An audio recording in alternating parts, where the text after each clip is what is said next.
following is a presentation of the Gear Radio Network.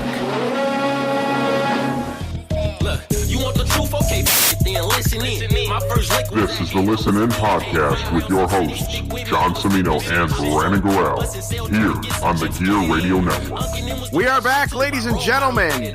Took long enough, thanks to life and illness, of course. Yeah, it was total illness, man. We weren't even around each other when we were still both sick. I couldn't even freaking, I'll tell you what, man. Last week, if you muscled through Trust the Podcast like I tried to, it was horrible. I sounded like dog shit. But I'm back now. My voice is back. So, hello everyone. I am John Cimino, and on Twitter, I am JC Money, and joined, of course, here on the Listening Podcast, Mr. Brandon Gorell. Say hello. Hello.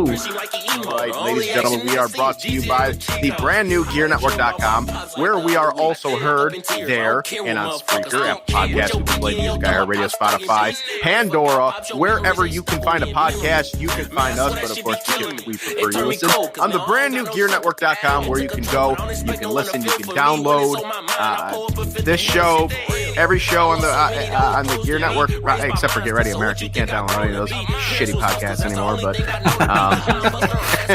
but besides that, America was ready, and they gave it the boot. Everything else besides that is on there for your listening pleasure. You can go through the archives on any show page. It is good, and of course, we are very happy with GearNetwork.com. And of course, you can support GearNetwork.com and Gear Network through any of the affiliates on the Support the Shows tab on there. On today's show, ladies and gentlemen, this is probably the poorest put together podcast I think I've done. We're just trying to catch up more or less on life and the podcast and get back into the swing of things here. So bear with us as we work out the kinks. But Brandon, how the hell is it going, my man? Recovering from being sick, but a good solid week this week. I felt pretty good. I think starting Monday, got back out and started running again. So nice. Back on top, I guess. Yeah, I still have the cough. The cough hasn't gone away. I don't really have much of a cough. It's every now and then I'll get it when my throat gets really dry, but it's usually like the first thing I wake up with. I'm a little congested. Mm-hmm. And it usually hangs around till around lunchtime, and then it kind of goes away. But it's been fun blowing huge snot rockets while I'm running. Mine. Yeah. That's I think where I'm pretty happy to be a flat foot there and not being able to run, because I don't know that my foot feels fixed. I think my stretching regimen has helped. I've run probably. Well, I had to take last week off because I was sick. I couldn't breathe and I couldn't do anything. So I ran 3 times this week. I'm going to go for a 4th tomorrow. Nice text, Brandon. I didn't know if it was appropriate to say on air, so I don't send it to you in text. Who cares? You could say it on there. I don't give a shit. I was just saying that John lost the Masters for Get Ready America in the divorce. It was a rough time for him. It was terrible for me, but it's okay. I was able to recover the prank calls and bring them to the JC Money Show. So yeah, that works for me. But, so yeah, I've run a total of 9 times in the last 3 weeks for about 2.5 miles. And I have not had any foot swelling from the flexor tendonitis. So it's good. I mean, you used to get half a mile into a run and my foot would just start ballooning. So I think the stretching I've been doing has fixed all that. So nice. Good. It's been good. Back Very on good. top. Very good. Yeah. Well, I mean, while you're running, I'm getting blocked on Twitter again by this. We all got to have something to do. Well, if we got to be good at something, might as well, right? But for those, and this actually may not the blocking portion of it, but the person that did the blocking actually made sort of national headlines here. Conservative radio talk show host. Before we go ahead and get into the Bob sports Dingleberry. Yeah, Bob Lonsberry here, locally to Rochester, New York, local toolbox, and he's always been a freaking toolbox. Yeah, he always answers. He always does his own ads, and he's like, "Hey, folks, Lonsberry here." Fucking geek. Well, I mean, I can't really, knock him for doing his own ads. I do my own ads here. No, on the Gear way Network. he does it though, it's like, "Hi, folks, Lonsberry here." Yeah. And then he like advertises his big famous Lonsberry pies, whatever the fuck that means. Is my thing going on here? I can't tell. It's going, but you're getting a little reverberation here. Can you hear me? Can you hear me? Yeah, all I right? can hear you. All right. I think I lost you. Hold on. Stupid. Oh, goddamn audio settings here. What about now? Can you hear me okay? I've been hearing you the whole time. Oh, you've been hearing me the whole time, fam. Well, I didn't hear you, but the podcast world will hear you. But anyways, What a bunch of bullshit. yeah. Well, anyways, Lonsberry apparently took to this whole okay boomer thing that's been going on lately, and stupidly equated it to an African American being called the N-word. Yeah. And it took off. So he I follow a page, Brandon, I know you do as well. A page called by the name of Shithead Steve. Yes. And it posts rather, comical, edgy, memes that that sort of push the envelope and really test out how fucked up of a person you are. But the one that I took to was a boomer meme that had a bunch of baby boomers, whatever, angry that they couldn't open a PDF, and they were all pointing their guns because Second Amendments, they're all pointing their guns at their computer. It was freaking funny. So I, me being the troll that I am, decided to go onto Bob Lonsberry's Twitter and reply to anything he posted with that particular graphic. It was coming from the same comical place that replying to WHEC with the Gardner Minshew Hall of Fame meme. Yeah, did it was amusing to me, and it was amusing to quite a few people that were going on to Lonsberry's Twitter to which is unverified, which is beyond me. I mean, even just side journalists have check marks next to their name. And this guy's like a local staple here in Rochester who's been on the radio for decades. And the guy still doesn't have a check mark next to his Twitter. Well, it's because he's a tool, But either way, so a lot of the people that were on there looking at that, they would like it. They were liking and they were retweeting like literally every time I commented that particular post. Yeah, it was getting a lot of likes and I was getting a lot of tweets, and then it just stopped. So I realized really quickly that Lonsberry has blocked I am JC Money, and I am proud to say, to my knowledge, he is the first bigger name on the local spectrum that is not a wrestler that has blocked me. So, but he blocked me before I had a chance to drop a nice musical piece that was done very, very well by a man by the name of John Oliver. And so I know he's probably listening to this. But, I know there's at least somebody that listens to this that knows him. And so I am hoping that this person, in the good spirit of trolling, can relay this message to Mr. Lonsberry, since I can't relay it to him myself unless I call his shitty show that I'm not going to call. So to you, Mr. Bob Lonsberry, and now I'm breaking into promo shtick here. Mr. Bob Lonsberry, I have 3 words for you for your opinion on OK Boomer versus the N-word, and of course, for blocking me. And I would like you to take a listen to these 3 words. Eat shit! There it is. Been wanting to put that out there ever since I heard this. Eat shit, Bob Lonsberry. Thank you very much. So, okay, I'm done with my shtick, Brandon. Are you ready to talk? Sure. Talk what we are normally here to talk about, which is Sports, whatever's going on. Sportification.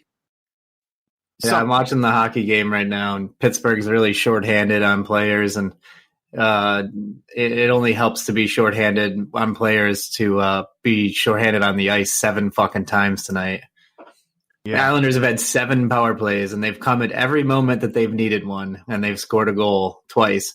Pittsburgh's killed like 26 straight power plays until tonight, and the Islanders just keep on winning. They've only lost 1 game in the last 16 games, and it wasn't even in regulation. It was against Pittsburgh. Nobody else has beaten them.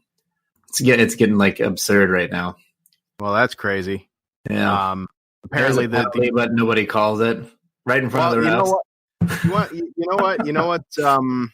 I will say this as as I start to load up the document, and there's a fight, football stuff that I want to talk about. How about those Toronto Maple Leafs, man? They're melting down pretty quickly. There are a lot of injuries though, and I don't know why they fired Babcock. I really don't. They can say culture change all they want, but some guys are bitches, and they need to kind of get their shit together. And wow, this is breaking into like a line brawl right now. I just had a fight over in the corner, and then all these other guys start jumping in afterwards, and now they're getting all separated. Now McCann's going to end up in the box, and they're going to get another fucking power play. I can't stand the fucking Islanders right now. All right. Well, one guy gets a fucking penalty. Out of all that, right. One guy gets a penalty. Get the fuck out of here. I'm done. You know what? Great transition to the biggest news really of the past week. Literally past week as a press recording. We're recording on Thursday night.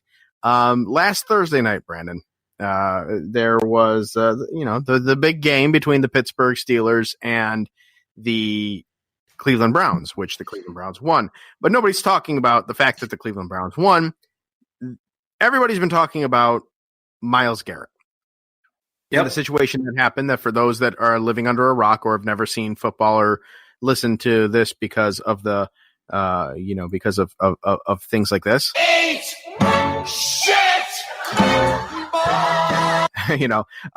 Myles Garrett and Steelers quarterback Mason Rudolph, for lack of better terms, got into it. Mason Rudolph didn't appreciate the fact that he was hit a little later, and grabbed Myles Garrett's helmet, and so Myles Garrett kicked him in the groin and kicked him in the leg. Yeah, and so Myles Garrett yanked this helmet off, Mason Rudolph's helmet off. I say this with a chuckle because it sounds funny to recite, but this actually happened. So he yanked off Mason Rudolph's helmet, and then Rudolph gets up and proceeds to charge at Myles Garrett. Which I don't know who in the right frame of mind would do something like that to somebody like Myles Garrett, but regardless, that's where the funny part of it ends. Because Myles Garrett, perhaps in a fit of rage or clouded judgment, because he was angry. We all do stupid shit when we're angry. I get that. But Myles Garrett swung the helmet, the Steelers helmet that was on Mason Rudolph's head, in the direction of Mason Rudolph, hits him, fortunately not very hard. But then that opened up just a plethora of issues stemming from that, and whataboutisms and things like that, and what's his face? Help me out here. Who's the Steeler that Pouncey? Was kicking him in the helmet? Pouncey, yes, that's it. Pouncey ends up, teammates going to defend him. They bring him down. Pouncey's kicking him in the head, kicking Myles Garrett in the head, and it was a terrible, terrible, terrible situation. And what ended up happening was the NFL suspended Myles Garrett indefinitely, at the very minimum, for the rest of the 2019 season. Yeah. Which, I'm back and forth. I'm fine with the rest of the season. This indefinite bullshit is why we're going to have a work stoppage. Right. And I saw your post, as a matter of fact, as I was scrolling, and I saw that you made that point. So I'm going to dive into that for a little bit. But here's what happened today. Here's what came out today in terms of that. Myles Garrett made a plea to change his indefinite suspension, and the NFL declined that. They announced on Thursday today, we're recording on a Thursday. They announced on Thursday that appeals officer James Thrash ruled that all discipline given to Garrett would be upheld, which means he's going to miss at least the rest of this season. And the expectation is that he's going to have to meet with the league again before being reinstated. The announcement comes a short time after ESPN had reported that Garrett alleged at his appeal that Steelers quarterback Mason Rudolph used a racial slur. Rudolph denied the allegation. He kind of looks like someone who would, though, doesn't he? I mean, it's neither here nor there. A shitty little frat boy. I mean, he does, but whose dad sues people for him raping somebody. A number of his teammates were asked about the racial or the allegation today, and Baker Mayfield and Sheldon Richardson were like, "This is the first time we've heard of this." So now of course the Jussie Smollett comparisons are that's things fine. like that. That's because it's the internet, and that's fine. Right. I mean, the guy's trying to get his fucking job back. Like he just got at least a minimum 6-game suspension. He loses 6 game checks, and then he's at the mercy of the all and powerful Oz, Roger Goodell over here. So it's kind of nonsense. This whole suspended indefinitely. Like you set a suspension. That's how long you're suspended for. You look at the issue. You decide a punishment. You don't just to say you're suspended until I feel like you're no longer suspended. That's complete horseshit. And this is exactly why we're going to have a work stoppage, because this guy has way too much power and he wields it as often as he possibly can. Now, correct me if I'm wrong, but did the most recent CBA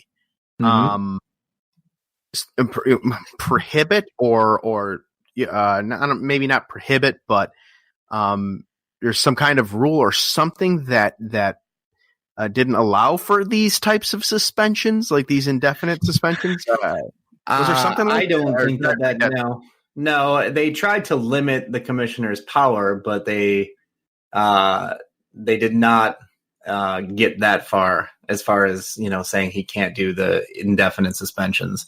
It's really honestly like it's bananas. If you want to say suspended the rest of the season, suspend the rest of the season, take the summer off to think about it, and then see you next year. Right. I just think this whole nonsense and I agree with you. You got to come back and you got to meet with me. That is the appropriate punishment. And I think on top of that, they took Pouncey and they gave him one less game. Right. like double. Right. Like it's a double whammy. Like I just don't get it. Like the NFL just has real weird things, like kicking a guy in the head while he's down. Because it was retaliatory, is okay and will reduce your suspension, but the original acts go unpunished. I mean, Mason Rudolph gets nothing. He gets a fine for basically starting the altercation. You're losing by 14 fucking points. You're at your own 15-yard line. Why are you still throwing passes? Well, why are there passes happening? I would think that maybe at that point it was you hand it off and you go. They had no timeouts left. You hand the ball off and you're done. Game's over. But instead, he's over here dropping back in the pocket, looking for open guys. I'm like, what the fuck are you trying to accomplish? That's a shit-stirring moment. There's no reason for it. And someone said, can you imagine if that happened to Tom Brady? No, I can't, because Tom Brady would never sit here in a 14-point game, down 14 points with 14 seconds left at their own 15 trying to score a touchdown. Get the fuck out of here. It's not going to happen. And Tom Brady gets sacked, he gets up, and he gets whatever. And he hucks back to the huddle. Tom Brady's not pulling at somebody's mask. He's not kicking somebody in the groin. He's not punching at somebody. No, I could see a situation in if he thought that he had a chance to drive the team down the field or whatever. To do that what? he might Score 14 points in 14 seconds? maybe he's Tom Brady. No. Tom Brady's not Mason Rudolph, No. or at the very least, That's nonsense. You can't score 14 points in 14 seconds with no timeouts from from your own 15. Right. You have to go 85 yards. That's even the arguable fastest fucking guy on that team is going to maybe get in there with 1 second left. right. Then what's going to happen?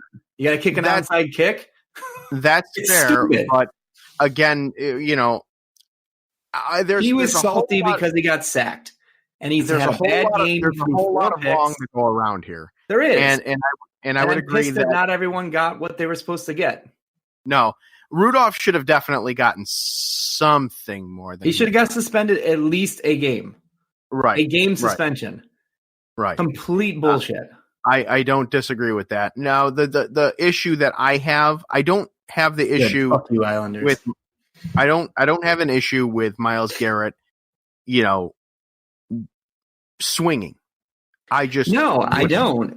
That he did not have a helmet in his hand because, and again, yes, it was bad. Regardless of who started it, had he connected with Mason Rudolph the right way, it could have been some serious fucking damage there. I agree. And I'm not saying that what he did was forgivable and excusable. He should have got a full season. The rest of the season, that's a suspension.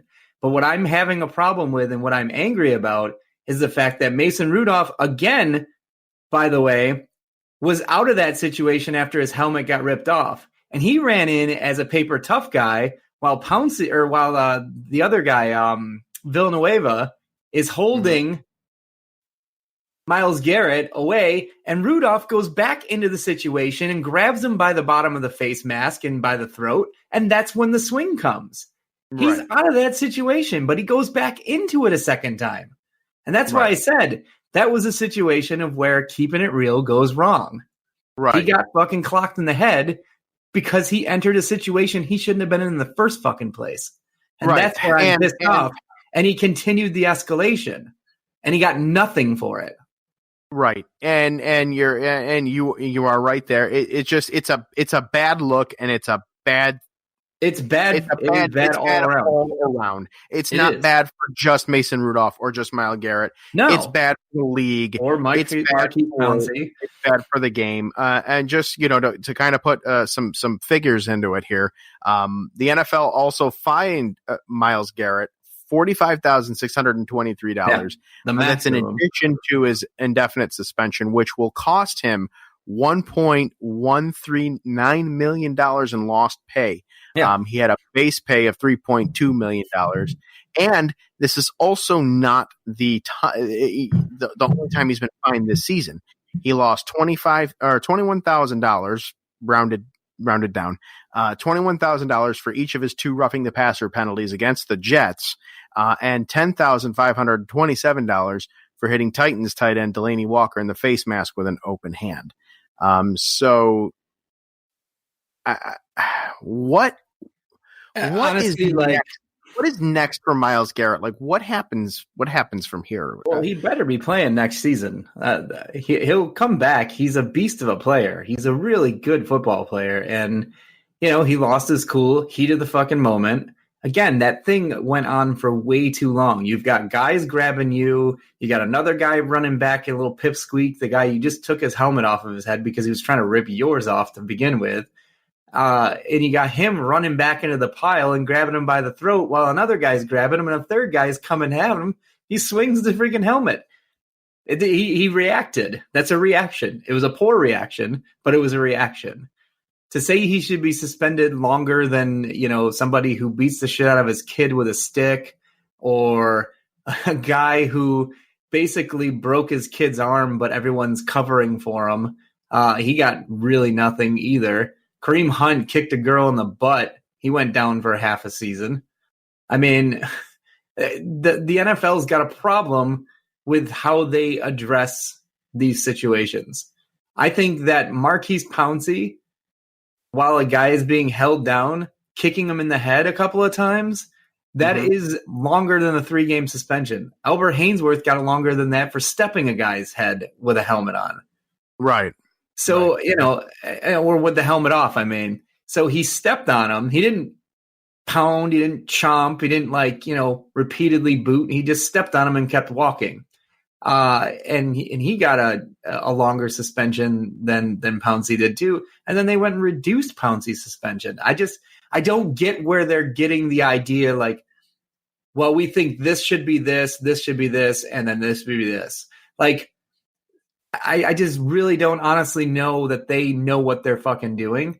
And I think that disciplinary things should be left to an independent arbitrator. Has no ties to the league, no nothing. They have the rules. They have the things here. They have the precedent set on basic, situations, that have happened before, what the punishment has been. Where does this fall in between that? Not this, I think I'm going to suspend you indefinitely because it looks really bad for our league and everyone's talking about it. Right. I think that is what it's doing is we got to protect our dollars, guys. And that's what it comes down to with everything this fucking guy does. He and the owners are in lockstep on every little thing because it's all about money. They don't give a shit about player safety, about player health. The only thing that they care about is what that money is. They're trying to eliminate concussions so they don't get sued even further. They're trying we don't want injuries on kickoff, so we're going to, back or basically make it so that it's going to be touchbacks just about every time.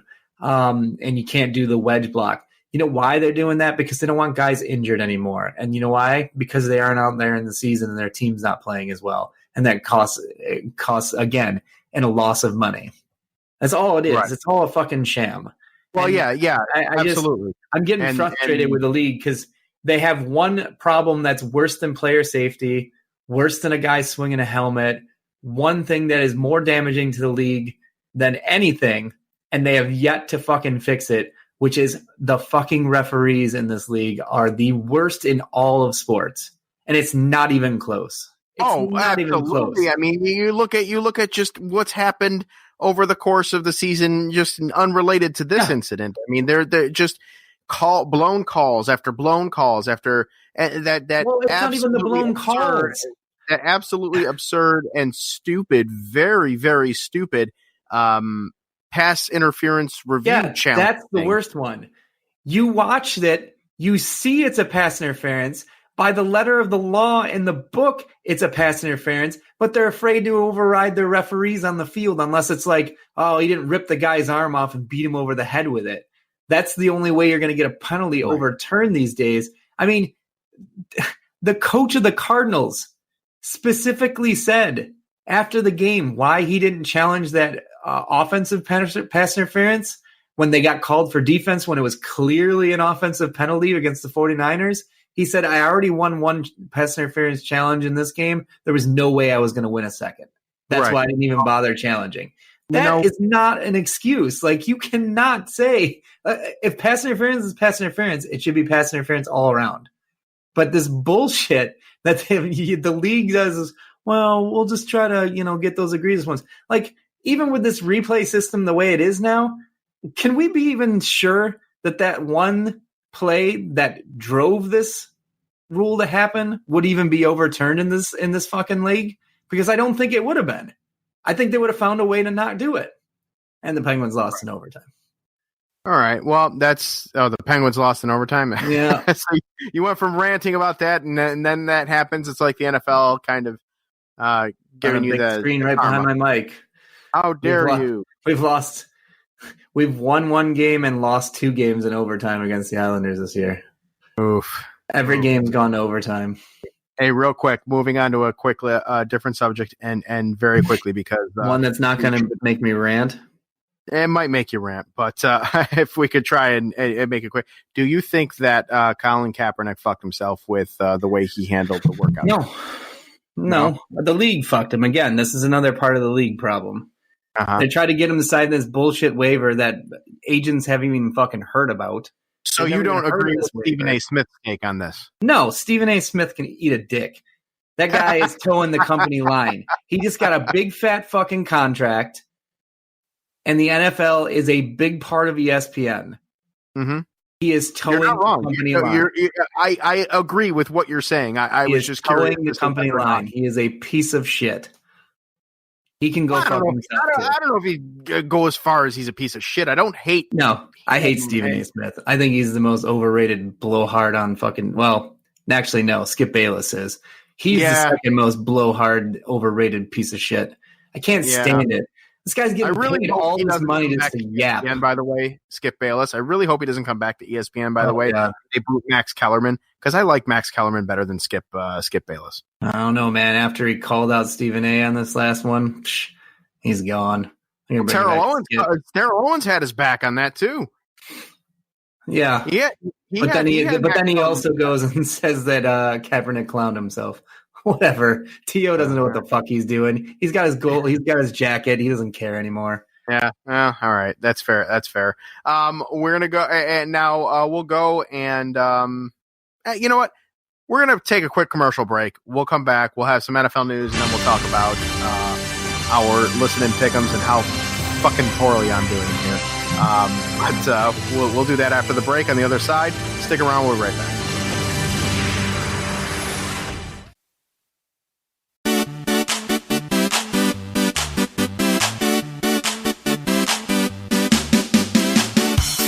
And we are back here on the Listen In podcast. How's it going, everybody? John Cimino and Captain Salty, Brandon Gurrell over here. Yeah. Half the listeners are like, that guy's a fucking idiot. I'll be like, come at me. Like, come at me, bro. But you too. As always, this podcast again, we thrive on your support. We are back on the Amazon bandwagon, by the way, GearNetwork.com. If you click over support the shows, the second link down underneath 1-800-Baskets.com. Amazon takes you right there. Our direct link, shopgear.com, also works for your holiday shopping this season. If you use Amazon, please consider using our link, either shopgear.com or gearnetwork.com. Click on any one of the banners and shop away. All right, Brandon, couple of news tidbits here.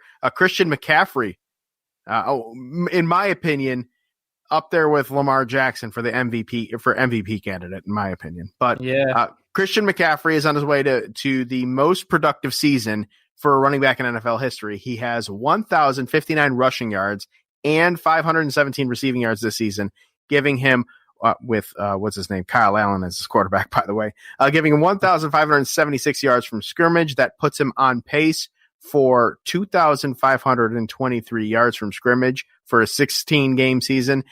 If he were to get that, that would be a new NFL record. The current NFL record is belongs to your boy CJ2K, who had 2,509 yards from scrimmage with the 2009 Titans. Brandon, do you have him? I think we're in agreement that the MVP is pretty much a quarterback award. It is. You have to really do something like spectacular and also hope that there's quarterbacks that are kind of having a down year. Okay. But I think based on the play of Lamar Jackson, he's definitely leading the way for MVP this year. Yeah, absolutely. That goes without saying. That guy is a freaking human cheat code. Yeah, until something happens. Well, until something happens. I mean, he was really good last year too, and he got banged up. Yeah. And he got banged up, and then he was not. He became superhuman, or he became human again. Yeah. And that's what I worry about because he does run a lot. He is kind of reckless out there. He doesn't know when to take a slide. And I worry about guys like that. I really do. He's a special talent, but sooner or later your move's gonna get figured out and you're gonna get planted. And you're still taking shots every time you go down there, and those add up. Indeed, but he's not. I fancy that this season is going to be one thing, but I feel like next season he's going to be back down to earth. He can't play like this forever, and it's just the way it is. The league has a way of humbling people. As long as he stays away from dogs, we're good. yes, indeed, and doesn't kneel for the anthem. But Brandon, the NFL and LA, two things that go together apparently like well, you know what? I'm not even going to make that political joke. I don't want to bring politics here. But the cost of the LA stadium that the Rams and Chargers are going to share has evidently mushroomed. Ironically enough, that can tie into a political joke as well. But a lengthy new item from Seth Wickersham and Don Veneta Jr. of ESPN.com explores the dysfunction arising from the return of the Rams and Chargers to Los Angeles, where they will share a stadium that is being built by Rams owner Stan Kroenke. Evidently, there's a lot of tension between the owners there, and the reality to this tension is that the price for the stadium keeps going up and up. The Rams believed that the stadium was going to cost $1.86 billion, which, that's cheap. But by late 2015, the number had moved to $2.4 billion. Since then, the project has gone off of the rails, thanks to vendor competition driven by a $14 billion renovation at the LAX airport and unexpectedly expensive infrastructure association that will sit 100 feet below ground level. They are now referring to it, Brandon, as a $6 billion stadium. And with all of the troubles that's happening with the Chargers and not necessarily, LA still not wanting the Chargers, I don't think that the Rams are going to make really any money off of the Chargers. So this whole LA experiment has really been crappy, I think, for the NFL. Your opinion on that, if any? The Rams are playing decent football. They're having that runner-up syndrome going with them. But the Chargers have been an embarrassment. I don't know what it is about the Chargers. They have the same problem in San Diego, and then they move to LA, and it's worse. The same bad fans followed them there.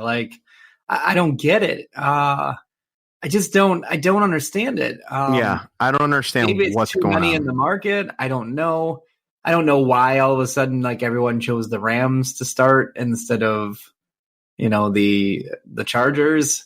It kind of boggles my mind. Well, it doesn't boggle my mind in terms of the LA market. The Rams had a foothold in the LA market for a very, very long time. The Chargers were only there for a year in the old AFL, and then they moved to San Diego. So I could understand that aspect. And really, the LA wanted the Raiders. They didn't want the Chargers. They wanted the Raiders. I know. Well, they got the Raiders. They got the Chargers. Yeah, the Raiders incidentally. Vegas. Yep, they're going to Vegas. They're playing 4 hours away from there. So I don't know, man. I just think that I think it was again a poor move, a money move. They didn't just want one franchise there; they wanted two because they couldn't justify the cost of that stadium because it's LA for one team, so they had to make it two. I think they just chose the wrong one, but at the same time, you can't take a good franchise away from a good city. You have to take one that's struggling with their fan base, and San Diego has been struggling for a long time to draw fans, even though they've had some good teams. Right. I don't know. It's kind of baffling. I don't know what it is about the Chargers. I don't know what. I don't know what the future holds for them, for that team. They were when you're hearing the rumblings about possibly moving the team to London and things like that, and the NFL is sort of saying, "Well, we didn't say that, but we're not saying it either." Maybe, you never know, kind of thing. It's a really weird situation. And yeah, the whole Charger thing, that's really weird to me how they're kind of getting jobbed in really all of this. Literally nobody likes them. I don't get it. I don't get why. But all right, Brandon, what are your thoughts on the Buffalo Bills season? Are you like Bills fans that are kind of waiting for the other shoe to fall, or are you non-Bills fans that are looking at it saying a win's a win is a win? It doesn't matter what the freaking schedule is. What's your take on the Bills? Honestly, I think that they're a team that is improving every week. Josh Allen is starting to limit the turnovers. I mean, he hasn't thrown an interception in a while. No, he hasn't. All he kept doing was throwing picks, Right. even against bad teams. So you can't even say, well, he's playing bad teams. Well, he was playing bad teams all season, and he didn't. He still threw picks. They've had one tough team that they've played this year, and it was the Patriots. And I honestly think that if Allen could have played the fourth quarter instead of sat out with a concussion, they might have won that game. The way Allen plays in the fourth quarter is really, really, really surprising, because I'm like, well, where is he the other 3 quarters sometimes? Because he comes in the fourth quarter and then he's like, he's Captain Comeback. I don't know. I think the Bills defense is good. It's really good. And I think the offense is starting to kind of forge an identity. They're a good running team. They're starting to get a more consistent running game going. They're doing a better job protecting Allen back there. Allen is doing a better job of making decisions and not becoming a one read guy. He's running at the right time. I mean, this is not a Super Bowl team or a contender by any means, but they are a playoff team, and I would not be surprised to see them win a first-round game. I don't think they can be in the AFC Championship yet. No, not at all. They don't have. I think that would depend on would depend on who they play. I'm not doing Trust the Podcast with Ryan this week.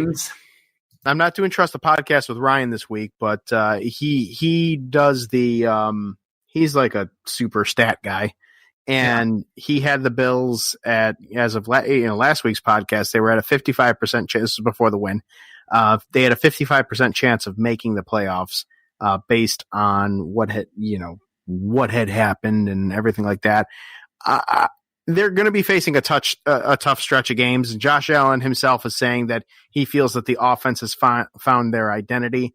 I just really want Bills fans to really just enjoy this, because it could be much worse. It really could be. So this whole notion of the Bills are winning, but they're not beating good teams. Like, I don't know how I should feel about this. And I'm saying you should feel great about it, because literally last week, or rather going into the Browns game, all 53 men on that roster were healthy. At this point in the season, that's big. Right. So, and I think they're still healthy, and that's good. Now they're playing Denver this week, so that should be a win. That would take them to 8-3, and then they've got a stretch of tough games, with the Patriots being one of them, the Ravens, I believe, the surging New York Football Jets, So, I mean, if you look around the league right now, I think this is a common theme for a lot of the teams that are in playoff position right now, with the strength of victory. I mean, the Patriots is a .356. I mean, that's the winning percentage of the teams that they've beaten. The Ravens is a .414. Chiefs is a .507. That's a pretty good one. But the Bills is .214. But if you look over at the NFC, strength of victory is .337 for the 49ers. They have not really beat anybody. And you look at the next team, Green Bay Packers are a battle-tested team. They're at .518. So, I mean, they're beating above 500 strength. It's actually the best in the league as far as playoff contenders, and it's only second to the Browns' strength of victory, but they've only got 4 wins. So, because a big boost for the Browns is the fact that they beat the Ravens this season. They beat them pretty handily. But if you look at New Orleans is at .463, which is pretty respectable. The Cowboys are at .258, which is not respectable. Seattle's at .414, but they get that boost because they beat the 49ers. It was much lower before they beat the 49ers. And that's the other boost that the Browns, or the boost that they got, was they beat the Browns. And it's not really that big of a victory. The Vikings are at .369. That's the other playoff team. So those are the top 6. Only Green Bay has above 500 as far as strength of victory goes. Mhm. Nobody else is even close. Like New Orleans is the closest at 0.463. Now that I think about it, A lot of bad teams. since last we podcasted, there are no more unbeaten teams in the NFL, which means how wide open are the AFC and NFC? In terms of is New England really going to walk into the AFC? Walk through the AFC into the Super Bowl? Is San Fran has the league caught up to San Fran? Hurt. If Jackson gets hurt, then yeah, it probably will be. Okay. I don't know. It always seems like somebody's always going to be the one that dethrone them, and then something happens. Like they have a bad game. They just they have an uncharacteristic game and they lose, and then the Patriots end up playing some cake opponent and get to the fucking Super Bowl. I don't know. The NFC. If Green Bay hammers San Francisco on Sunday night, I still am not 100% convinced that they're the best team in the NFC. I think they are, but I just don't trust the 49ers as being an elite team. Their record's 9-1, and honestly, they're winning games that they're supposed to win. Right. They've had some, both games against Arizona have come down to the wire. I honestly think that the 49ers are the third best team in the NFC right now, despite the record. I think they're the fourth. You think they're the fourth? See, I have Green Bay, New Orleans, Seattle, and then San Francisco. Yeah, I could see Seattle. I even put Minnesota in that conversation. Yeah, your boy Captain Kirk has been playing rather decent since being called out by. He's playing Adam rather Boone. decent against bad teams. No, but you know what? It goes back to the Bills. That goes back to the point with the Bills. Horrible. It goes back to the point with the Bills. Playing against bad teams is when you're supposed to. You're supposed to beat those teams, and if you're doing that, you're doing your job. So, but you're doing your job. But to start elevating Kirk Cousins, I saw on Twitter a couple of people comparing Rodgers' stats this year to Cousins and how they're pretty much the same. I'm like, they're not the same. I'm like, first off, let's take a look at the fact that you have this graphic listed, and the first thing that jumps out to me is Cousins played 11 games and Rodgers has played 10. Right. So if he has the same stats as him with an extra game in hand, that's not Rodgers is doing better. But at the same token, the teams that he's done well against were the Falcons, the Raiders, the Giants, the Eagles, the Lions, the Redskins. He didn't even do well against the Redskins. They won 19-9. And the Cowboys and the Broncos.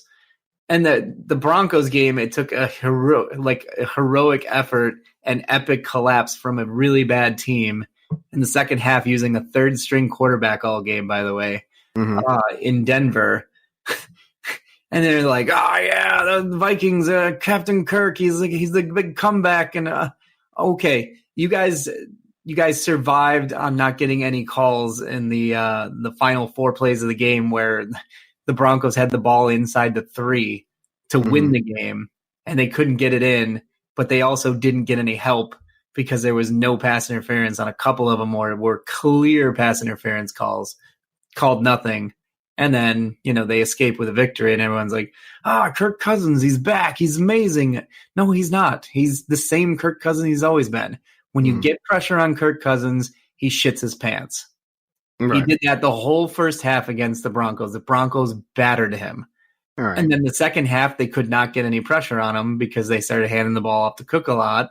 And all of a sudden, he has all sorts of time to play and time to pass. And then all of a sudden, Kirk Cousins is back. I'm like, yeah. Where was he in the first half when he was getting his noggin knocked off? Green Bay did the same thing to him. The Bears did the same thing to him.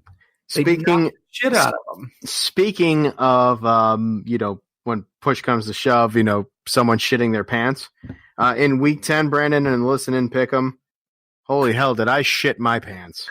We all had a bad week that one week, though. But mine was historically bad.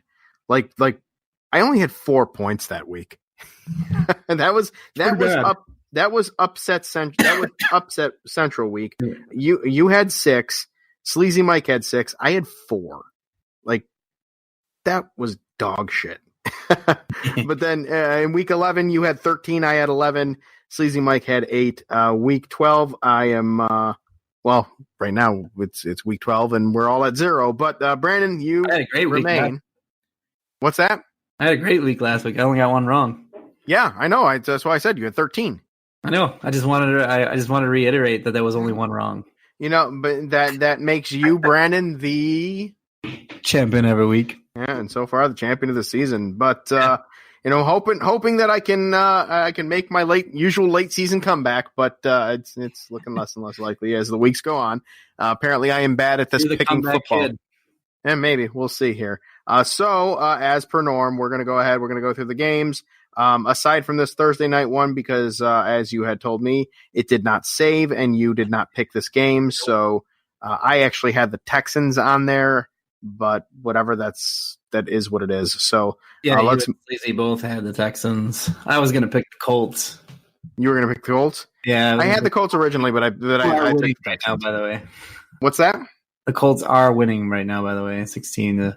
They just got a touchdown. Oh, they just did. Oh, yeah, late addition. Jonathan Williams gets the 13-yard scramble into the end zone for the touchdown. I had to grab him. Marlon Mack. There it is. Oh yeah. Yeah, I'm actually I actually looked really quickly at my fantasy game on ESPN here. Mm-hmm. Huber has a guy. I'm playing Huber this week. He has a guy named Zach Pascal. Yeah, I have no idea. I've never even heard of the guy, but I don't think he's playing today. Like, he's got him 0 points. I don't know. He's a wide receiver. I've never even heard of him for the Colts. For the Colts, yeah. Yeah, I think because I think Hilton's out, so I think that's why he was probably somebody he grabbed. Oh, well, he's not doing it. He's not doing him any favors at all, but which is good for me because that makes it a little easier for me. All right, Brandon, Bucks Falcons. I had the Falcons winning at home. I did too. They're on a streak now, so.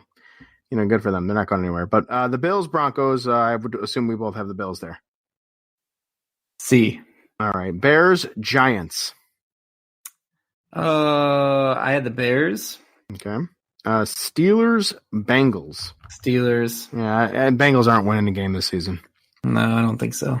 Browns, Dolphins. Here's a interesting one here. Is the tank back on for Miami? No.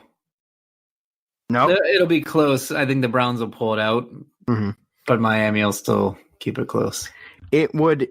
I picked the Browns anyways, but the Browns, I think, next to the Jets, are probably the most poorly coached NFL team. Yeah. So it would not surprise me one bit if the Dolphins got win number 3 here. But it would be the Brownsy thing to do. They got some momentum going. Brandon, tickets for division rival. Tickets for this game are going for as little as $5. It's down to 4, my man. It's down to 4 now. Yep. Lions, Redskins. I got the Lions. I have the Lions as well. Raiders, Jets. Raiders are playing good football right now. John Gruden is he's a little underrated about the job he's doing with Oakland right now. They are playing good football. I would agree with you. Their losses I'm taking the Jets on an upset. All right, you do that. I say that because Jamal Adams has been playing out of his effing mind the past couple of weeks, and you can say what you want about the teams that they were playing against, whatever. But 6 sacks in 2 games by a safety is pretty damn good.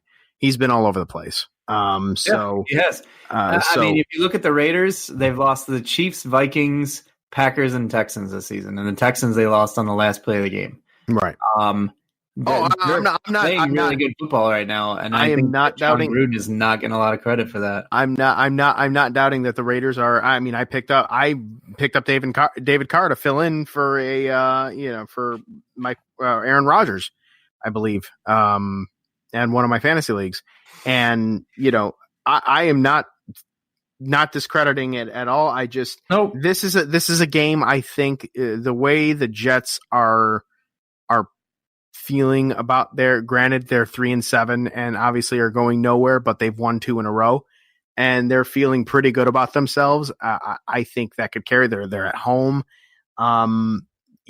Stranger things have happened, and I could see the Jets eke the upset. So I'm taking the Jets. Why not? Take your team. Why not? Saints Panthers. This one I had a degree of difficulty with, but I had no degree. I just picked the Saints. The Panthers are on the wrong direction right now. Seahawks Eagles. Seahawks. Titans Jaguars. Titans at home. Cowboys Patriots. With I say Cowboys now, but believe it or not, Brandon, there's talks for Dak Prescott as an MVP candidate. Cowboys, Patriots, who you got? I got the Patriots. I begrudgingly took the Dallas Cowboys. I think the Cowboys have enough on offense, especially the offensive line. They still have a very solid offensive line that I think they could punch the Patriots defense in the mouth. Again, I'm probably in the minority here. But I'm sorry. I can see the Cowboys upset them. Only one team has punched the Patriots in the mouth this year, and that was Lamar Jackson. And Dak Prescott is no Lamar Jackson. No, he definitely is not. But he's not even like Lamar Hunt. But Lamar Hunt, Jesus. All right, I'm going to leave it at that. Niners, Packers. Good pick there, buddy. You can rip on me next week when Dallas wins.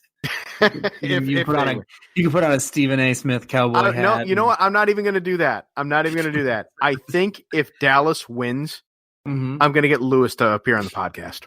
All right. We've done enough Cowboys ripping on the Cowboys all year. But you know what? If the Cowboys beat the Patriots, I'm going to get Lewis to jump on here and give us his Cowboy reaction, and then promptly hang up on him. Packers, Niners. You're picking the Niners, I assume. No, I'm picking the Packers, obviously. And Ravens, Rams. I have the Ravens. Yeah, I have the. It'll Ravens. be a closer game because the Rams defense does play well, and I'm interested to see how they hold up with Aaron Donald and Clay Matthews getting in that backfield after him. Okay. Because Aaron Donald is a force and he can drive guys back into you. And, Lamar is usually pretty good at being in the pocket and then taking off. But if that pocket is collapsing as he's getting to think about taking off and he's got Clay Matthews coming around the other edge, I'm interested to see how that goes. That's going to be an interesting matchup.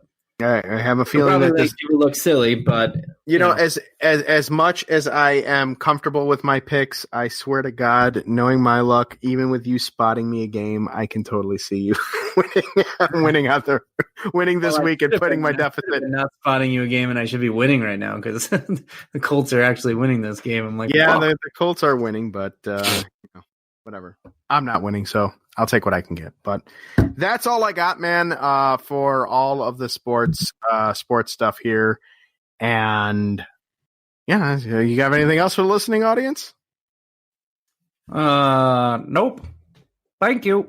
All right, fair enough. We're gonna go ahead. We're gonna take it home for this podcast, and I want to say thank you all for listening into us ramble and listening to Brandon's overall saltiness on this. I was a big bitch. I don't care. 65% of this podcast was Brandon and his saltiness, and and a delay on my end here, at least the first half. But we are good there. But thanks again for listening. Thanks to our rants and rambles. We'll do better the next time. I'll be nice next week. And I probably won't be. I will still say, eat shit, Bob. But eat shit, Bob. All right, Brandon. Good day to you, sir. Good day to you as well. So long, everybody. Good night now. Flava Flav. See us out, and then do me a favor and tag in John Oliver, will you? Yeah, boy. Hang on, one more thing before you go. Remember, listen to our sponsors following this podcast, as that does help this podcast and this network out in a way that we appreciate very, very much. So if you could just ride it out 30 to 60 more seconds after this podcast is over, listen to those commercials, it would be doing us a very, very big solid. And again, we thank you. This has been a presentation of the Gear Radio Network. For more, log on to gearnetwork.com.